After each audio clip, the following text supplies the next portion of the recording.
अध्यक्ष चुने गए आप? मुख्य विषय में दो पार्ट। एक पार्ट तो ये है कि जो जीएसटी कानून जो बना हुआ है उसमें बहुत सारी विसंगतियाँ हैं, उसके ऊपर हमें कैसे उसे ठीक कराना है, कैसे उसका अमेंडमेंट कराना है। बेसिक काम जीएसटी काउंसिल से हमें इसका रिप्रेजेंटेशन करना है कि वो विसंगतियाँ खत्म हुआ है। दूसरा, अभी तक के हमारे यहाँ ट्रिब्यूनल 7 साल हो गया है। जो पहली अपील के बाद जो दूसरी अपील होती है ट्रिब्यूनल में, वो ट्रिब्यूनल का फॉर्मेशन अभी तक नहीं किया गया। 7 साल हो जाने के बाद या तो वो ज़्यादा से ज़्यादा मुश्किल से 5-10% लोग सीधे हाईकोर्ट के पास ज़्यादा टैक्स लगा हो तो सीधे हाईकोर्ट चले जाते हैं ट्रिब्यूनल ना होने के। लेकिन 90% लोग ऐसे हैं कि जिनको ज़बरदस्ती किसी न किसी कारण पर टैक्स जमा करके चुपचाप बैठ जाना है, या वो इंतज़ार कर रहे हैं कि कब ट्रिब्यूनल बने। तो 7 साल की प्रेगनेंसी है, ये बहुत बड़ा फ्लॉ है एक सरकार का, जिसने अभी तक की हमारी जीएसटी ट्रिब्यूनल नहीं बनी। सर, आप अध्यक्ष हैं, अब मुख्य चुनाव क्या रहेगा आने वाले दिनों में?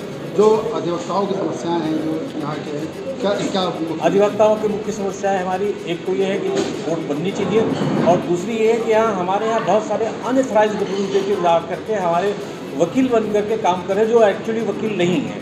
उनको हम अपने कैंपस से बाहर रखने की योजना बना रहे हैं कि कैसे उन्हें रोका जाए और वो ना कर पाएँ, कि केवल अधिवक्ता ही यहाँ बहस करे अगर पर्सनल हियरिंग। बाकी अगर वो अपने कंप्यूटर से कोई काम कर रहा है अपने घर से करे, बट अगर पर्सनल हियरिंग कर रहा है किसी अथॉरिटी के सामने, that should be done only by the advocate, registered advocate. और सर, क्या कहना चाहेंगे समर्थक हैं, उनको क्या संदेश देंगे आज? अब समर्थकों को संदेश ये दे रहे हैं कि उनकी जो भी प्रॉब्लम होगी, हमारे जूनियर्स की, सीनियर्स की, ये जो हमने 2 कमेटी बनाई है, एक पीस कमेटी बनाई है, एक लीगल सेल बनाया है। लीगल सेल में जितनी लिखा पढ़ी का काम है जीएसटी काउंसिल ये इसको करना है, और दूसरी जो पीस कमेटी है, पीस कमेटी मतलब है एक रिड्रेसल कमेटी है, जो प्रॉब्लम रिड्रेसल कमेटी जिसकी जूनियर्स की है। जूनियर के लिए हम लीगली हर महीने एक मीटिंग करेंगे, जिससे उनकी लीगल समस्याओं का हल करेंगे जो उनको बात नहीं समझ में आ रही।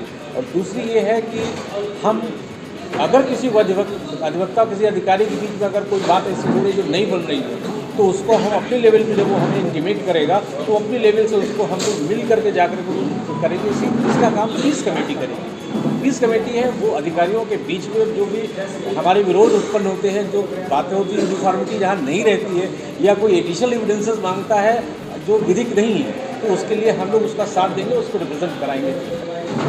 ठीक।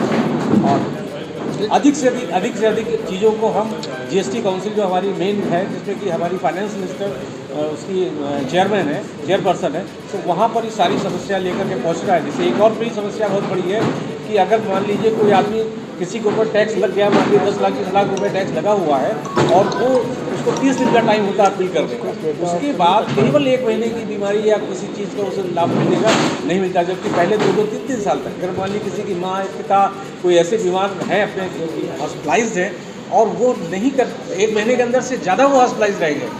अभी हमारे एक हमारे मेंबर है जो एल्डर कमेटी के हैं, 1.5 महीने से चंदन हॉस्पिटल में एडमिट है। अगर उनकी कोई अपील होती तो भी टाइम पार हो जाती, और फिर कोई रेमेडी नहीं है। तो ये रेमेडी पहले ही होती तो 2-3 से 4 साल तक ही आप आगे तक जाइए, लेकिन एक्ट में जो इन्होंने डाल दिया है कि इसके बाद नहीं मिलेगा, इसकी वजह से बहुत ही नुकसान हो रहा है। ये समझिए लीगली आदमी को रिलीफ नहीं मिल पा रही है।